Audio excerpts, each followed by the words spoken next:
கூடாது, இன்னொன்னு வாய்ப்பு இல்லை. குரானை ஒன்று சேர்க்கறதா அதுக்கு வாய்ப்பு இல்லாம போச்சு சலாசம்.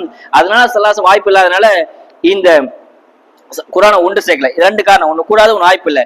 இப்போ ரெண்டாவது தான் இது சேரும். சலாசம் ஏன் மீளாது கொண்டாடல, சஹாபாக்கள் ஏன் மீளாது கொண்டான்னு சொன்னா, ரெண்டாவது கூடாதுன்றதுக்காக வேண்டி செய்யாம இல்ல, அதுக்கு வாய்ப்பு இல்லாம போச்சு. அதனால சஹாபாக்கள் சலாசம் மீளாது கொண்டாடாம இருந்தாங்க. ஏன்னா சலாசம் பிறந்ததிலிருந்து இன்னும் நபித்துவம் பட்டதை வாங்குறது கஷ்டத்துக்கு மேல கஷ்டம். தாயிஃபில கஷ்டப்பட்டாங்க, மக்கால கஷ்டப்பட்டாங்க, ஃபத்தஹ் மக்கா விட்டு துரத்துனாங்க, சௌரு கோகையில ஒளிஞ்சாங்க, அங்க போனாங்க, யுத்தம் செஞ்சு சலாசம் கடைசி வரைக்கும் கஷ்டத்திலேயே தான் இருந்தாங்க. சரி, ஒரு நாளும் சுகபோகமா வாழ்ந்ததே கிடையாது. ஒரு நாளுக்கு 3 வேளை சாப்பிட்டதே கிடையாது. அவ்வளவு கஷ்டத்து இருந்தனால அந்த மீளாது கொண்டாட வாய்ப்பு இல்லாம போச்சே தவிர அது கூடாதுன்னு அர்த்தம் கிடையாது. அதுக்கப்புறம் வந்தது உதாரணத்துக்கு இன்னும் தெளிவா சொன்னா, 2-3 வருஷத்துக்கு மேல கொரோனா வந்துச்சு இல்லையா? அப்போ கொரோனா வந்த போது நம்ம மீளாது கொண்டாடல, தராகி தொழுகல, பரல தொழுகை பயந்து ஒளிஞ்சு தொழுதோம், லயத்துக்கு கதிரை கொண்டாடல. ஏங்க கொண்டாடல? கூடாதுன்னு கொண்டாடலையா? வாய்ப்பு இல்லை, அதனால கொண்டாடல.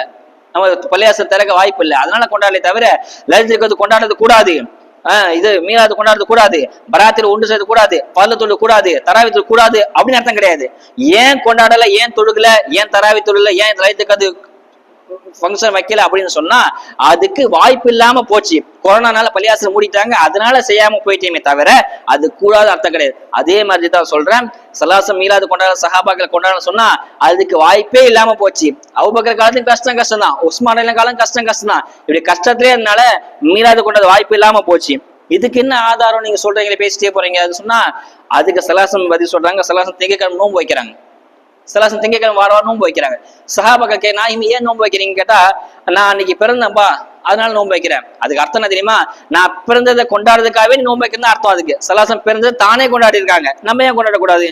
எக்ஸாம்பிளுக்கு குரானை டெய்லியும் ஓதுறோம், குரானை டெய்லி ஓதி தானே இருக்கிறோம். ஆனா அந்த லயத்துக்கு கதிரை மட்டும் ஸ்பெஷலா தராவித்தூர் வச்சு முழு குரானை ஓதி துவால ஓதி ஏன் கொண்டாடுறோம்னு சொன்னா, அந்த குரானுக்குரிய அந்தஸ்து, அந்த சிறப்பு 27 தான் குரான் இறங்கிச்சு. அந்த சிறப்புக்காக வேண்டி அன்னைக்கு இந்த ஃபங்க்ஷன் எல்லாம் வைக்கிறோம். அதே மாதிரிதான் சலாசம் பிறந்த இந்த மாதத்தும் சலாசம் பத்தி டெய்லியும் பேசிதான் இருக்கும்.